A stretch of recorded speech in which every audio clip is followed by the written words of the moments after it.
Hi, it's Carla from Bound to Be Vintage, and today I want to show you how to make a flower press like this. It's a relatively easy and inexpensive project, so let's get started.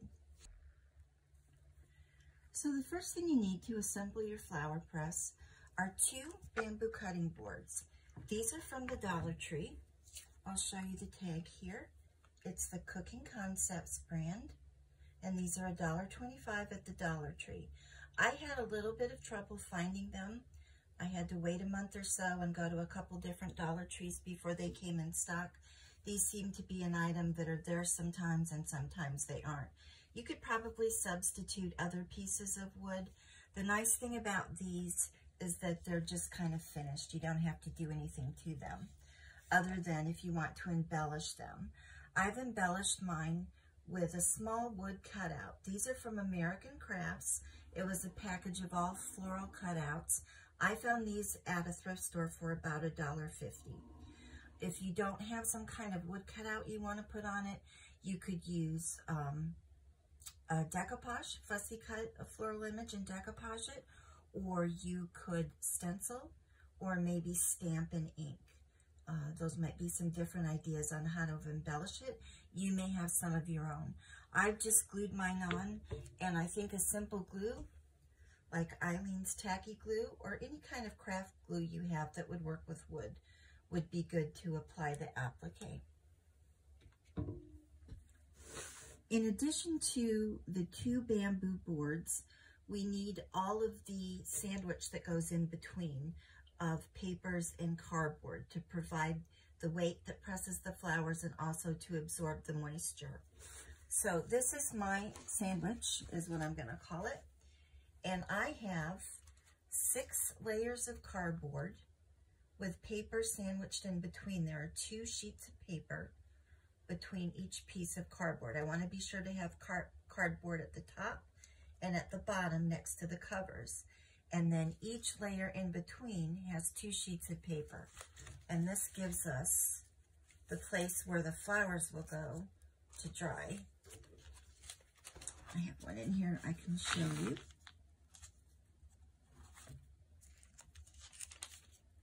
So there's the dried flower. You can have cardboard, paper, paper, and then cardboard. It just repeats throughout the press like that. Like I said, making sure that you have a layer of cardboard under each cover. So for the cardboard, I just used what I had. I had some packing boxes. We'd recently moved. If you don't have packing boxes or some other cardboard box that something got delivered in, you might check with your circle of friends and neighbors, or sometimes even stores will let you have boxes that they've unpacked. So what I did was I gathered my cardboard and a sturdy pair of scissors, and I'm going to use the cutting board as a template. And I'm just choosing a piece of my cardboard that doesn't have any printing on it, and you can see this one was taped up for moving, so I'm going to avoid the tape. And like I said, I didn't want any writing on mine. I don't want any ink. And I'm just going to trace around it with a pencil. I would avoid using a marker because you don't want to mark up your bamboo.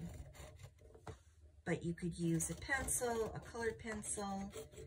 If you have one of those Taylor's chalk type pencils, that might work. Just something that you can see to cut. So once I've traced around it, I'm just going to take my heavy duty scissors and I'm going to cut just slightly inside of the line.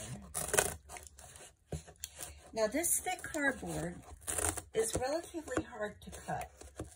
So I did not worry about being incredibly precise or smooth.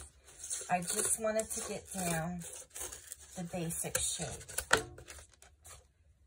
And what you can do is that if you find it's not quite right after you cut it, is just trim it down a little more. And you can be as precise as you want with this. Like I said, this is pretty tough to cut. I feel more confident with scissors usually than with a craft knife. So I just powered through here with my scissors. You may also be able to find a box that isn't quite as tough to cut.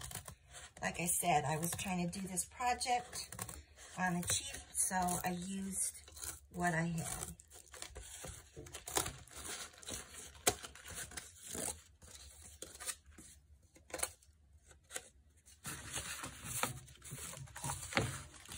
Okay. So hold it up to my template, and like I said, I would just trim it down and until I'm happy that it's going to fit inside the cover. Here's one of the ones that I cut and took a little more time with than I will here on camera. There's a little bit of edge all around the bamboo. And like I said, I did 6 of these cardboards. You can make as many or as few as you want. This will be the area that you'll have to dry flowers, and each sandwich gives you that much space to dry flowers. So you know how much you're going to want to do, so you can adjust this project to fit. The only thing that will affect is the length of the straps. So that's something you might alter too when we get to that step.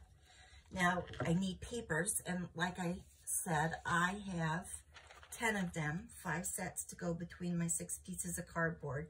I have just used parchment paper, and it just looks like this. If you're not familiar with it, it's baking parchment paper.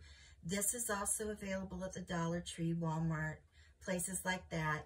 This was something I had laying around because I didn't like the way this performed in the oven. It got way too brown, and I found a non-stick one I liked better. So this is just kind of something I had to use up, so I used the parchment paper. You can also use simple copy paper, just like you would print something on. And you can use this paper that is kind of like newsprint that hasn't been printed on.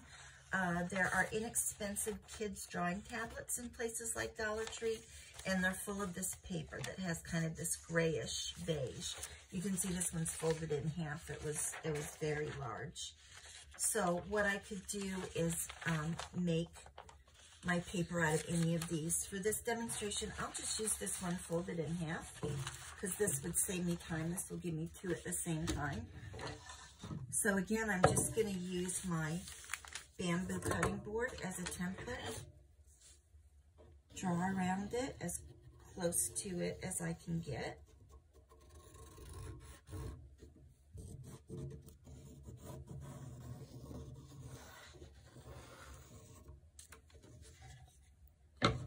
Set that aside and just cut it out inside the line slightly. Should give me my basic shape with my rounded corners.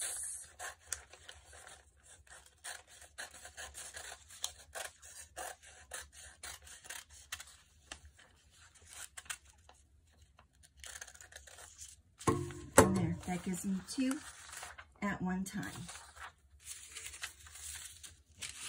And then I can just put all of those together. And I've got the sandwich. The completed sandwich. And again, you can make as many layers or as few layers as you want. So now I need a way to hold this all together. So I've got the plain cutting board with the sandwich. I've got the embellished cutting board. And sometimes presses have holes drilled in them, and something like a carriage bolt, I believe they call it, and wing nuts where you have to screw it down every time. I didn't want to get out a drill. I kind of wanted the Lazy Girls flower press, so I decided to go with strapping. So I used a strapping and buckle method. So this strapping is 1 inch wide. It's called polypropylene on my Joann's receipt. I think of it as nylon. You can see it's got that texture. It's just that kind of strapping that you see for all kinds of different projects on backpacks or things like that. I chose brown because it went with my sort of wood burn look flower embellishments. There were other color choices. It was sold in packages and by the yard at Joann's, and I figured that it would be less expensive if I bought it by the yard. So I wound up buying 1 1/3 yard, or 4 feet. And my straps, the total length is about 24 inches. Again, if you're gonna do a thicker sandwich, you might need to have slightly longer straps, thinner if you're doing a smaller one. But mine are approximately 24 inches, and you do need 2 of them. And my buckles, I also purchased at Joann's.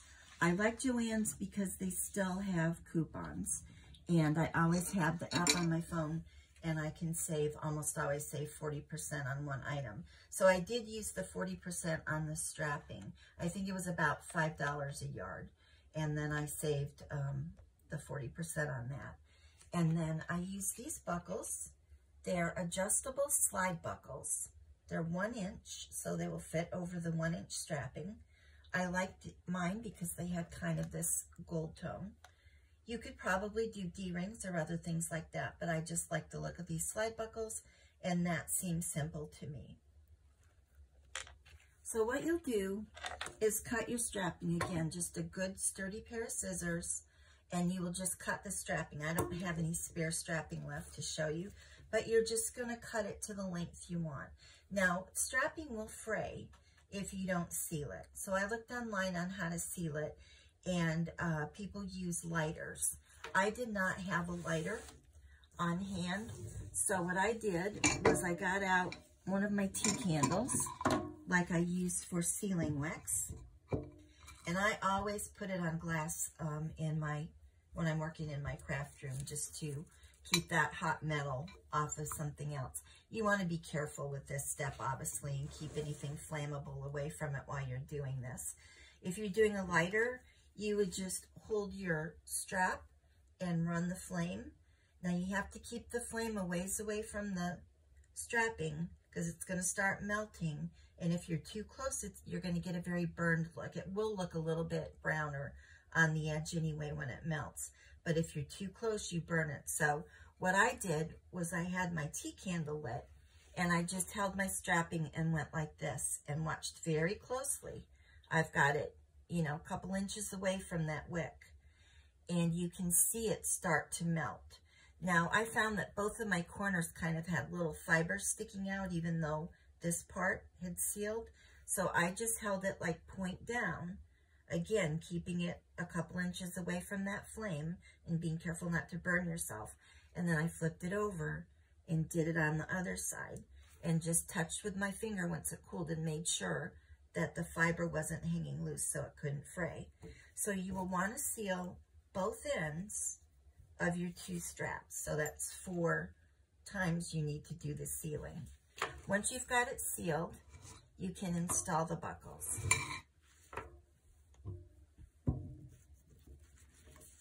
So you're just going to slide the strap through the buckle, bring it around, and decide how much you want to seal there, how much you're going to have that overlap.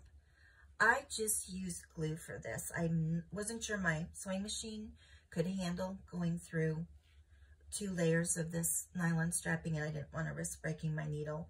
So I just used glue. Again, I think a tacky glue like Eileen's would work well. I used one of my more expensive paper grafting glues because at the time that was all I had on hand. But I think whatever craft glue you have that would work for these nylon strappings would work. And I did take a clamp. These are little Dollar Tree clamps.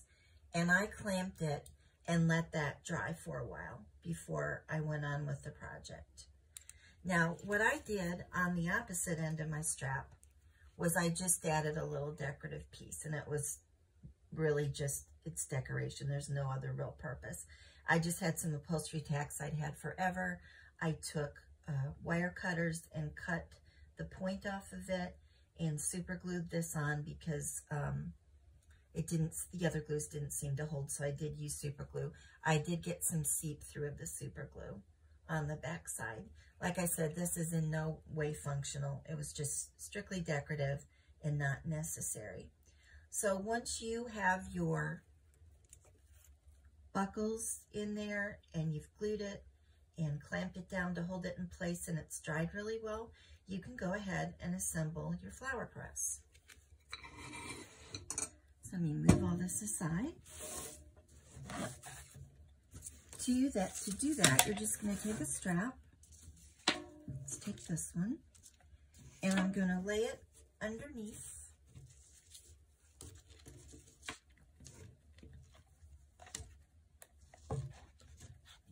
Get that strap flat. I've got the buckle at the bottom. I just bring this through, and you can see these sliding buckles slide so you can make room to do what you need to do. I'm going to slide it back that way, and I pull it through, and then it's quite easy to just straighten up the sandwich a little bit and just tighten it down. And I can play with it and get the buckle where I want it to be.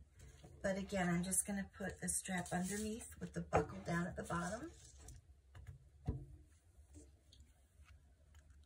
Push the buckle up so my strapping can come through.